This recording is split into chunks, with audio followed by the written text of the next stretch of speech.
Russia தரப்புல இருந்து 62 மிசைல்களை இந்த ஒரு வாரத்துல உக்ரைன் மேல ஏவி இருக்கிறாங்க. அதுல அதிகப்படியானது பெலிஸ்டிக் மிசைல். 13 ஒப்லாஸ்டுகள், உக்ரைன்ல இருக்கக்கூடிய 13 ஒப்லாஸ்ட்ல ஒரு வாரத்துல 1550 ட்ரோன்களை பயன்படுத்தி இருக்காங்க. 1560 கைடட் குண்டுகள், ஃபேப்ரக குண்டுகள் இருக்கு இல்லையா, அதை ஒரு வாரத்துக்கு கனெக்ட் பண்ணீங்கன்னா உங்களுக்கே தெரியும் தாண்டி போயிட்டு இருக்கு. ஸோ 1560 ஃபேப் குண்டுகளை ஒரு வாரத்துக்கு ரஷ்யா பயன்படுத்திட்டு இருக்காங்க. ஏர்ஃபோர்ஸ் டாமினன்ஸை ரஷ்யா இந்த பகுதியில களத்துல காமிச்சுக்கிட்டு இருக்காங்க. இதுல 62 மிசைல்களை வந்து பாத்தீங்கன்னா ஏவி இருக்கிறாங்க.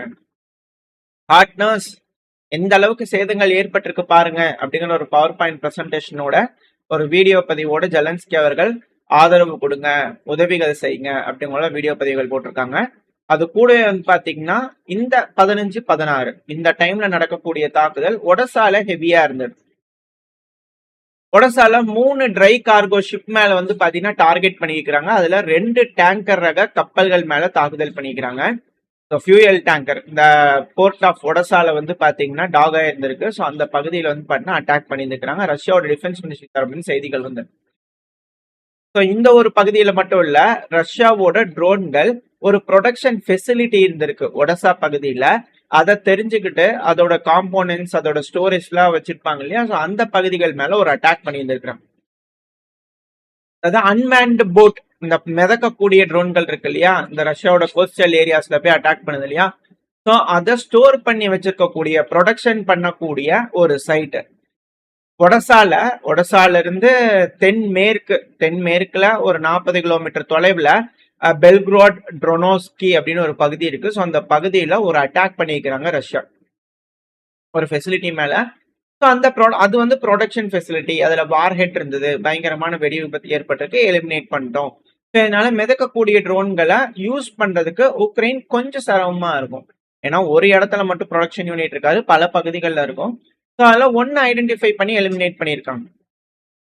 இதை உக்ரைன் தரப்புல வந்து பாத்தீங்கன்னா ஒடசால ஹெவியா அட்டாக் நடந்திருக்கு. 15ஆம் தேதி நைட்ல இருந்து 16ஆம் தேதி அதிகாலையில. டைம் போக போக என்ன மாதிரியான ரிசல்ட்ஸ் வருதுன்றது பார்ப்போம். இதுல ஹெவியா அட்டாக் பண்ணப்பட்டது ஒடசா. இந்த ஒடசால பல பகுதிகள், ஒடசால போர்ட் இன்ஃப்ராஸ்ட்ரக்சர், கப்பல்கள், இது போல இண்டஸ்ட்ரியல் ஃபெசிலிட்டி, ஆயில் டிப்போ, இது மட்டும் அட்டாக் பண்ணல, அது கூடவே பல பகுதிகள் பண்ணியிருக்கிறாங்க. அப்படி பண்ணதுல உக்ரைன் சொல்லக்கூடிய தகவல் என்னன்னா, ஒடசா ஒப்லாஸ்ட்ல தாக்குதல் பண்றதுனால வீடு அழிஞ்சிருச்சு, மக்கள் காயமடைஞ்சிருக்காங்க, 3 நபர்கள் காயமடைஞ்சிருக்காங்க 15, 16 ஆகஸ்ட் அப்படிங்கிற உக்ரைன் தரப்புன்னு சொல்லிக்கிறாங்க. இது போல ஹெவியா அட்டாக் நடக்கும்போது ஒடசா பகுதியில அட்டாக் நடக்குது அப்படின்னாலே, அதுவும் போர்ட் ஆஃப் ரெனி, இஸ்மாயில் இந்த பகுதியில் அட்டாக் நடந்தா வாடிக்கையா ரொமேனியாக்குள்ள ட்ரோன்கள் போறது வழக்கமா இருக்கு. ஸோ அது வந்து பாத்தீங்கன்னா இப்ப ரொமேனியாக்குள்ள போற மாதிரி இருந்திருக்கு. ரொமேனியால வந்து பாத்தீங்கன்னா விமானப்படை தான் ஆக்டிவா இருக்கு இல்லையா, அவங்க ரஷ்யாவோட ட்ரோன்களை சுட்டு வீழ்த்தியிருக்காங்க. இது ரொமேனியாலேயே பண்ணாங்களா இல்ல உக்ரைனோட டீம் ப்ரொடெக்ட் பண்ணாங்களா அப்படிங்கிறது கேள்விக்குறி. பட் இருந்தாலும் எங்களோட பகுதிகளுக்குள்ள வந்ததுதான் நாங்க சுட்டு வீழ்த்தினோம் அப்படிங்கிறது போல நாட்டோ ரொமேனியா தரப்புன்னு சொல்லியிருக்காங்க. அது ரஷ்யாவோட ட்ரோனே அப்படிங்கிறது போல நாட்டோட சீஃப் வந்து பாத்தீங்கன்னா சொல்லியிருக்கிறார். ஸோ நாட்டோ வர்சஸ் ரஷ்யா அப்படிங்கிற எஸ்கலேஷன் வந்து பாத்தீங்கன்னா ஆரம்பிச்சிருக்கு. அதாவது நீங்க சண்டை பிடிச்சிக்கிற ட்ரோன்கள் எங்க நாட்டுக்குள்ள வருது, நாங்க தடுப்போம் அப்படிங்கிறது போல நாட்டோ நாடுகள் இப்போ உக்ரைன்லயே வச்சு தடுப்போம் அப்படிங்கிறது போல. ஏன்னா ரொமேனியா அமைதியா இருக்கிற நாடு, அந்த நாட்டுக்குள்ள ட்ரோன் வருது அப்படின்னா எங்க நாட்டுக்குள்ள வரவிட்டு நாங்க ஏன் தடுக்கணும்? அது எங்க நாட்டுல இழப்புகள் ஏற்படுது பாருங்க. கொஞ்ச நாளைக்கு முன்னாடி நம்ம செய்திகள் பார்த்தோம், மக்கள் வாழும் பகுதியில் போய் விழுந்துருச்சு. அதனால நம்ம ஏன் உக்ரைன்லயே வச்சு தடுத்துடக்கூடாது, எங்க நாட்டுக்குள்ள வர மாதிரி இருக்கக்கூடிய ட்ரோன்களை நாங்க உக்ரைன்லயே வச்சு தடுத்துருவோம் அப்படிங்கிறது போல ரொமேனியா சொல்லுவாங்களா அப்படின்ற கேள்விகள் இருக்கு. நியாயப்படுத்துதல், இது நியாயம்தானே அப்படிங்கிறது போல வந்து பாத்தீங்கன்னா பலருக்கும் இருக்கலாம். ஆனா இன்னொரு பக்கம் நியாயமும் நம்ம கேட்கணும். ரஷ்யா தரப்புல இருக்கிற சைட்ல நம்ம கேட்டோம்னா, நான் port of Izmail, port of இதுல வந்து பாத்தீங்கன்னா ரெனில நான் அடிப்பேன். ஏன்னா அந்த இடத்துல தான் ஆயுதங்கள் வந்து வர்த்தகமாகுது, எல்லாம் சப்ளை நடந்துகிட்டு இருக்கு.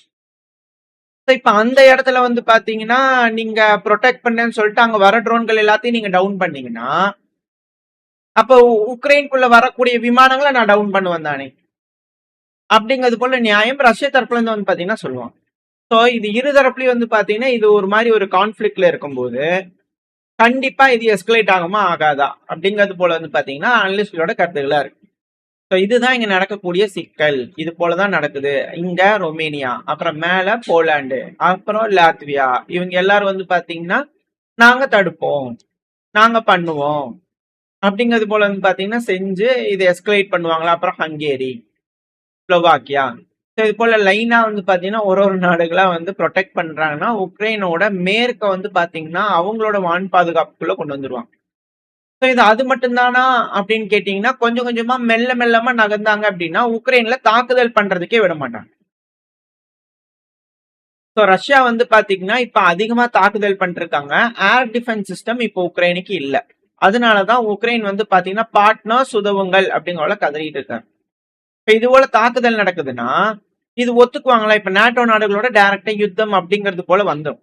ஸோ அப்படி வருது அப்படின்னா இப்ப ரஷ்யாக்குள்ள வந்து பாத்தீங்கன்னா ஹெவியா அட்டாக் நடந்துட்டு இருக்கு. ரஷ்யாக்குள்ள வைல்டு பெரிஸ் மேலாம் ஹெவியா அட்டாக் பண்ணிட்டு இருக்காங்க. இது அடுத்த செய்தியில நம்ம பார்க்கும்போது நான் உங்களுக்கு சொல்றேன் எந்த அளவுக்கு இன்டென்ஸா நடக்குதுன்னு. அப்போ பிரிட்டன், பிரான்ஸ், ஜெர்மனி இவங்களோட தலைமையில வந்து பாத்தீங்கன்னா ரஷ்யாவோட பேச்சுவார்த்தை பண்றதுக்கான ஒரு அணி ரெடி பண்ணிட்டு இருக்காங்க, பேசுவாங்க அப்படிங்கிறது போல. ரஷ்யாக்குள்ள ஹெவியா ட்ரோன்கள் அட்டாக் நடக்குது, இது போல தாக்குதல் நடக்குதுன்னா அப்ப பேசும்போது வந்து பாத்தீங்கன்னா டேபிள்ல வெயிட் இருப்பீங்க பாருங்க, நாங்க உக்ரைனுக்குள்ள தாக்குதல் பண்றீங்கன்னா நாங்க தடுக்கிறோம், அதுக்கு மாறா ரஷ்யாக்குள்ள ட்ரோன்கள் போகாம இருக்கிறதுக்கு நாங்க பாத்துக்கிறோம், அட்டாக் பண்ணாம இருக்கிறதுக்கு பாத்துக்கிறோம் அப்படிங்கிறது போல வந்து பாத்தீங்கன்னா ஒரு டீல வந்து பாத்தீங்கன்னா வைக்கலாம், பேசலாம், இது பேக்ரவுண்ட் டாக்ஸ் நடக்கலாம், இது போல ஒரு விஷயத்துக்கு அப்படிங்கிற செய்திகள் வருது. அதாவது இதுதான் வந்து பாத்தீங்கன்னா எஸ்கலேஷன் டாமினன்ஸோட இனிஷியேட்டிவ். இப்போ அந்த உக்ரைன் நினைச்சாங்கன்னா ரஷ்யாவுக்குள்ள அட்டாக் பண்ணலாம். ஆனா ரஷ்யா வந்து பாத்தீங்கன்னா உக்ரைனுக்குள்ள அட்டாக் பண்ண முடியாது. இப்ப ரஷ்யா சைடு வந்து பாத்தீங்கன்னா வீக்கா இருக்கு.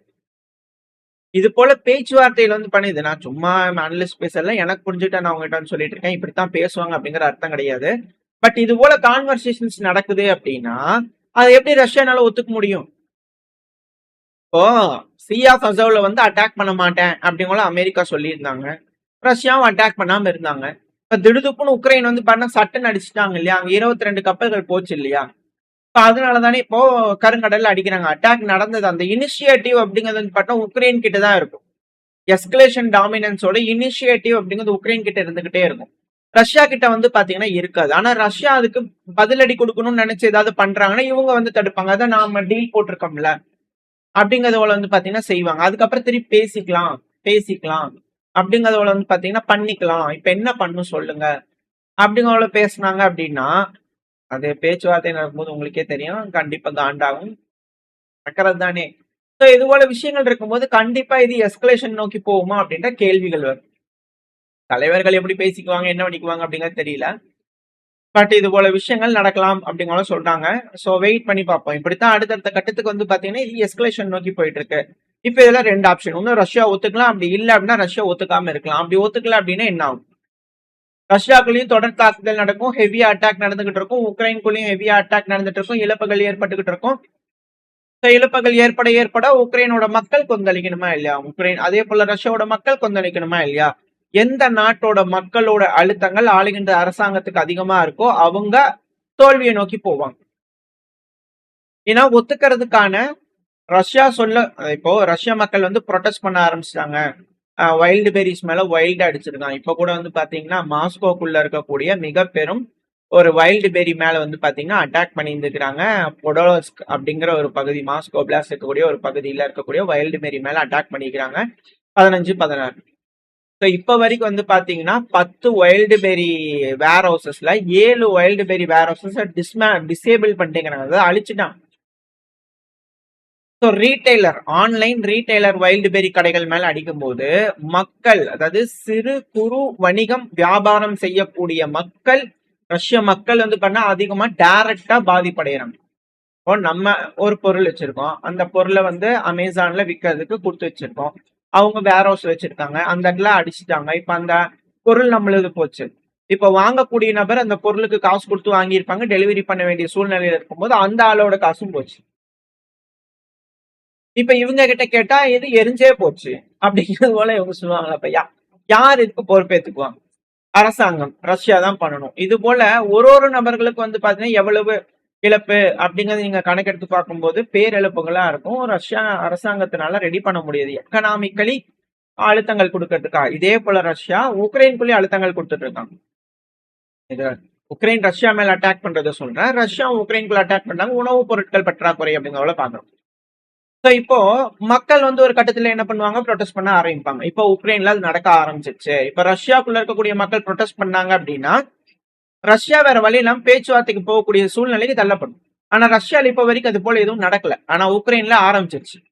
ஸோ மார்ச் ஃபார் டைலாக் அப்படிங்கிற ஒரு தலைப்புல வந்து பாத்தீங்கன்னா நடக்குது. ஆனா அவங்க முட்டு கொடுக்கறது மேற்கு மீடியாக்கள், அதுவும் குறிப்பா உக்ரைனோட மீடியாக்கள் என்ன சொல்றாங்கன்னா மார்ச் ஃபார் டைலாக் தான். ஆனா எக்ஸ் டிஃபென்ஸ் மினிஸ்டர் இருக்கிறார் இல்லையா ஃபெதரோ அவர்கள், அவரை திரும்பி அப்பாயிண்ட் பண்ணுன்றதுக்காக ஒரு ப்ரொடெஸ்ட் உக்ரைன்ல ப்ரொடெஸ்ட் நடக்குது. அந்த ப்ரொடெஸ்ட் வந்து பாத்தீங்கன்னா காரணம் என்ன அப்படின்னு எல்லாரும் கேட்டாங்கன்னா ஒரு டிஃபென்ஸ் மினிஸ்டர் தூக்கிட்டாராமா உக்ரைனு, அதனால அதுக்காக ப்ரொடெஸ்ட் பண்ணிட்டு இருக்கிறாங்களாமா அப்படிங்கிறது போல வந்து பாத்தீங்கன்னா பேசிடுவாங்க மீடியாக்கள் கண்ட்ரோல் அப்படிங்கிறது போல. பட் அப்படி இல்ல, மார்ச் ஃபார் டைலாக் அப்படிங்கிறது பேர்ல ஒரு ப்ரொடெஸ்ட் நடந்துட்டு இருக்கு. நூத்துக்கணக்கான அப்படிங்கிற சொல்றாங்க, கிடையாது ஆயிரக்கணக்கான அப்படிங்கிறது போல அங்க இருக்கக்கூடிய டைட்டில் நம்ம மாத்திக்கலாம். ஏன்னா வீடியோஸ் இமேஜஸ் பார்க்கும் போதே நீங்க புரிஞ்சுக்கலாம் அதிகமான நபர்கள் அங்க இருக்காங்கன்னு சொல்லிட்டு. ஸோ நபர்கள் அங்க வந்து பாத்தீங்கன்னா ஆர்ச் ஆஃப் ஃப்ரீடம், உக்ரைன் வந்து பாத்தீங்கன்னா ஆர்ச் ஆஃப் ஃப்ரீடம், உக்ரைன் மக்கள் வந்து பாத்தீங்கன்னா ப்ரொடெஸ்ட் பண்ணிக்கிட்டு இருக்காங்க. பேச்சுவார்த்தைக்கு போ அப்படிங்கிறது போல ப்ரொடெஸ்ட் பண்ணிருக்காங்க. ஏன்னா மக்கள் டைரக்டா பாதிப்படைய ஆரம்பிச்சிட்டாங்க.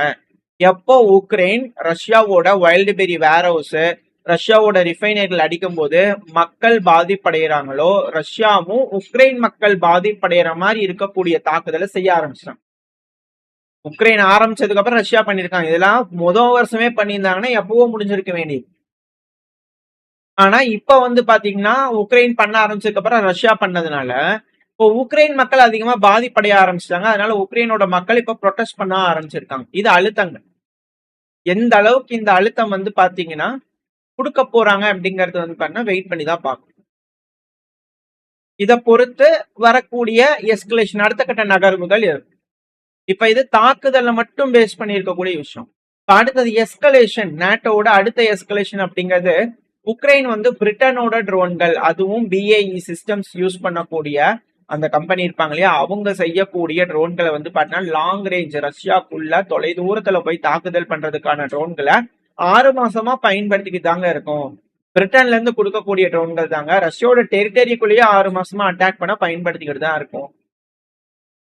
ஜெட் பவர்டு ட்ரோன்கள் நேன் அப்படின்னு சொல்லக்கூடிய BAE சிஸ்டம்ஸோட ட்ரோன்களை பயன்படுத்திக்கிட்டு தான் இருக்கும். இழப்புகள் ஏற்படுது. 2000 கிலோமீட்டர் 1000 கிலோமீட்டர் தொலைவில் இருக்கக்கூடிய பகுதியில தாக்கும். ஸோ உக்ரைன்ல ஆயுத பற்றாக்குறை அப்படிங்கிறது இருக்கு. இப்ப நேட்டோ நாடுகளோட ஆயுதங்கள் ஃபர்ஸ்ட் உக்ரைனை பாதுகாக்கிறோம், எங்க நாட்டை பாதுகாக்கிறதுக்காக உக்ரைன்ல வச்சு தடுக்கிறோம் அப்படிங்கிறது போல. இப்ப அடுத்தது உக்ரைனுக்கு உதவுறதுக்காக எங்க நாட்டுல வச்சு ப்ரொடெக்ஷன் பண்ணி உக்ரைனுக்கு கொடுக்குறோம். இந்த இனிஷியேட்டிவ் அப்படிங்கறது வந்து பாத்தீங்கன்னா சொன்னேன் இல்லையா, பேட்டில் இனிஷியேட்டிவ். இது போல அதிகப்படியான ட்ரோன்கள் எப்போ உக்ரைனுக்கு அக்குமுலேட் ஆகுதோ அப்பெல்லாம் உக்ரைன் வந்து பாத்தீங்கன்னா எடுத்து இது போல தாக்குதல் பண்ணலாம். ஸோ ரஷ்யாவோட அஃபென்சிவ் ஆபரேஷன் எந்த டைம்ல எல்லாம் தீவிரமா இருக்கும், எந்த டைம்ல எல்லாம் வந்து பாத்தீங்கன்னா ஸ்டார்ட் பண்ண போறாங்க அப்படிங்கிற ஒரு எண்ணம் வருதோ அப்பெல்லாம் வந்து உக்ரைன் வந்து இது போல பண்ணிட்டே இருப்பாங்க. இது எது வரைக்கும் போகும் அப்படின்னா ரஷ்யா ஒரு கட்டத்துல இந்த போரை முடிக்கிறதுக்கு வரும்போது என்ன டேர்ம்ஸ் கொடுக்குறாங்களோ அது போல. அப்ப அது ரஷ்யா எப்போ வருவாங்க, ரஷ்யாவோட எக்கனாமி என்னைக்கு கிரிப்பிள் ஆகலோ அந்த டைம்ல வருவாங்க. அது வரைக்கும் இந்த போருங்கிறது எடுத்து நடத்தலாம் அப்படிங்கிறது போல வந்து பண்ண ஒரு யோசனை. அதுக்கான ஒரு சூழ்நிலை தான் இங்க உருவாயிட்டு இருக்கு. அதை நோக்கி தான் போயிட்டு இருக்கு. ஸோ இந்த போர் அப்படிங்கிறது தொடர்ச்சியா நடந்துகிட்டே இருக்கு. அப்படிங்கும் போது பல நாடுகளும் பாதிப்படைவாங்க, இன்க்ளூடிங் ரஷ்யா. உக்ரைன்ல எக்கனாமியே இல்லை. ஸோ இது போல நடந்துட்டே இருக்கிறதுனால மேற்கு நாடுகளும் பாதிப்படைகிறாங்க. இப்ப இது போல ஸ்பில் ஓவர் ஆகிறது தான். இப்ப மேற்கு நாடுகள் நல்லா சஃபிஷியண்டா இருப்பாங்கன்னா கேஸ் ஆயில் அவங்களுக்கு பிரச்சனை இல்லாம வரணும். இப்ப அதுக்கு மிடில் ஈஸ்ட்ல இருக்கக்கூடிய ஈரான் வேணும், அங்க இருக்கக்கூடிய ஸ்ட்ரைட் ஆஃப் ஹார்மோஸ் வேணும், இது போல விஷயம். ஸோ இப்ப அதனால அமெரிக்கா வந்து பாத்தீங்கன்னா இப்போ ஈரான் கூட பிரச்சனை அப்படிங்கலாம் இங்க வந்து சண்டை பிடிச்சிட்டு இருக்காங்களா அப்படின்ற கேள்வி. இந்த ஈரான் யாரு ஆதரவா இருக்காங்களோ, அமெரிக்காவோட ஈரானா இல்ல ரஷ்யாக்கான ஈரானா அப்படிங்கிறது போல ஒரு பாயிண்ட் இந்த இடத்துல இருக்கு. இல்ல சீனாக்கான ஈரானா அந்த மாதிரியான ஒரு பாயிண்ட். ஈரான்ங்கிறது தனிநாடு தான். பட் அந்த நாட்டுல ஆளுகின்ற ஆட்சியாளர்கள் அவங்க யாருக்கு ஆதரவா இருக்காங்க, அதனாலதான் ஆட்சி மாற்றம் வேணும்னு அமெரிக்கா கேட்கிறாங்க. அது நடக்கல. அப்போ ஆளுகின்ற ஆட்சியாளர்கள் அமெரிக்காக்கு ஆதரவா ஏதாவது செய்வாங்களா, செய்ய வைக்க முடியுமா அப்படிங்கிறதுக்கான நோக்கத்துல இது போல ஒரு விஷயங்கள் அங்க நடந்துட்டு இருக்கு. ஸோ ஒன்ஸ் இந்த ஈரானோட நிலைப்பாடு மாற்றம் ஆகுது அப்படிங்கும்போது ரஷ்யா உண்மையாலுமே ப்ரெஷரை ஃபீல் பண்ண ஆரம்பிப்பாங்க. அதுதான் இங்க இருக்கக்கூடிய பாயிண்ட். இல்ல அப்படின்னா மேற்கு நாடுகள் ப்ரெஷரை ஃபீல் பண்ண ஆரம்பிப்பாங்க. ஸோ பிளாக்கெட் மெக்சிகன் ஸ்டாண்ட் ஆஃப் அப்படிங்கிறது போல கருங்கடல், காஸ்பியன் சி, இந்த கீழே இருக்கக்கூடிய ஸ்ட்ரைட் ஆஃப் ஹார்மோஸ், கீழே ரெட் சி எல்லாத்தையும் முடக்கும் போது ஒரு புது வர்த்தக பாதை, வணிக பாதை ரஷ்யா அவங்களோட மாற்றம் வந்து பாத்தீங்கன்னா ரெடி பண்ணி ஸ்டேபிள் பண்ணும். அதையும் தாக்குறதுக்கு தான் உக்ரைனுக்கு இது போல பிஏ சிஸ்டம் தராங்க. ஸோ இது போல வந்து பண்ணா தொடர்ச்சியா நடக்க இந்த எஸ்கலேஷன் அப்படிங்கிறது அடுத்தடுத்த கட்டத்தை நோக்கி போயிருமா அப்படிங்கிற அச்சனை. ஸோ ஓரளவுக்கு வந்து பாத்தீங்கன்னா இந்த பதிவுல ரஷ்யா உக்ரைன்ல என்ன நடக்கலாம், என்ன நடந்துகிட்டு இருக்கு, என்ன மாதிரியான எஸ்கலேஷன் நோக்கி போயிட்டு இருக்கு, என்ன மாதிரி பேசலாம், நெகோசியேஷன் எப்படி நடக்கலாம் அப்படிங்கிறது போல ஒரு வியூகம் தான். பல நபர்கள் சொல்லக்கூடிய அனலிஸ்ட் சொல்லக்கூடிய இதை நான் கேட்டுட்டு எனக்கு புரிஞ்சுக்கிட்டதை நான் உங்ககிட்ட சொல்லியிருக்கேன். இந்த பதிவு உங்களுக்கு பயனுள்ளதா இருந்துச்சா? இருந்துச்சுன்னா லைக் பண்ணிட்டு உங்க ஃப்ரெண்ட்ஸ் அண்ட் ஃபேமிலி ஷேர் பண்ணிக்கோங்க. அது கூட மறக்காம நம்ம சேனலை சப்ஸ்கிரைப் பண்ணலாம், மறக்காம சப்ஸ்கிரைப் பண்ணிட்டு உங்களோட கருத்துக்களை கமெண்ட் செக்ஷன் சொல்லுங்க. இந்த பதிவு நல்லா இருக்குன்ற நம்பிக்கை அடுத்த பேர் உங்க சந்திக்கிற வரைக்கும் ஸ்டே சேஃப், பை.